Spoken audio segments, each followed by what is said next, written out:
साथियों, आज 2 अक्टूबर है और आज हम एक ऐसे महान विभूति का जन्मदिन मनाने जा रहे हैं जिन्होंने हमारे समाज को सच्ची स्वतंत्रता दिलाई।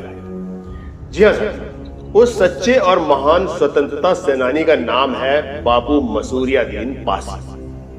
तो चलिए बिना देर किए जानते हैं बाबू मसूरियादीन पासी के जीवन और उनके द्वारा किए गए अविस्मरणीय कार्यों के बारे में।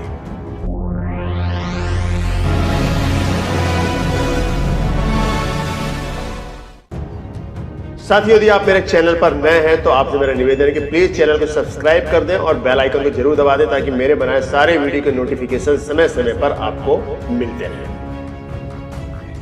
बाबू मसूरियादीन पासी का जन्म 2 अक्टूबर 1911 को इलाहाबाद शहर के समीप जोंधवल, जो अब शहर का हिस्सा है, में हुआ था। बाबू मसूरियादीन एक भारतीय राजनीतिक एवं स्वतंत्रता सेनानी थे।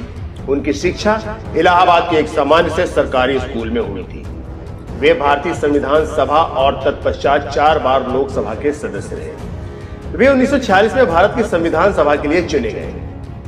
1952 और 1957 में उन्हें फूलपुर से और 1962 और 1967 के आम चुनावों में चाय लोकसभा निर्वाचन क्षेत्र से लोकसभा के लिए चुना गया। वे कांग्रेस पार्टी के सदस्य थे।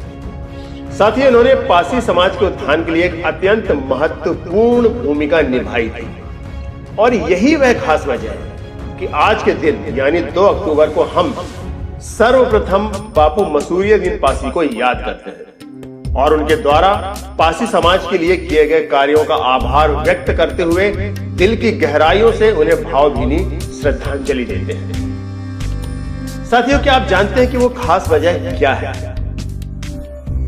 जी हाँ, बिल्कुल सही पहचाना आपने।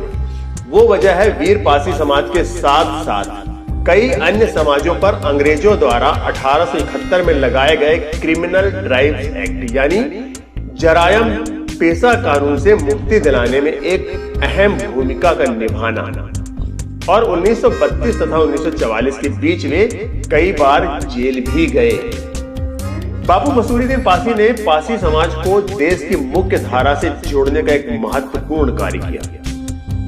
बापू मसूरियादीन पासी स्वतंत्रता आंदोलन के दौरान 9 वर्षों तक भारत के प्रथम प्रधानमंत्री पंडित जवाहरलाल नेहरू के साथ जेल में भी रहे और भारत देश के स्वतंत्र होने के पश्चात फूलपुर लोकसभा क्षेत्र से सांसद रहते हुए पासी समाज पर अंग्रेजों द्वारा लगाए गए क्रिमिनल ट्राइब्स एक्ट यानी जरायम पेशा कानून से 31 अगस्त 1952 को मुक्ति दिलाने में एक महत्वपूर्ण रोल अदा किया, जो हमारे समाज की सबसे बड़ी स्वतंत्रता या जीत है, जिसकी वजह से आज हम सर उठाकर शान से अपने प्राचीन राजसी और गौरवशाली इतिहास को सारे समाज और पूरी दुनिया के सामने प्रस्तुत कर रहे हैं।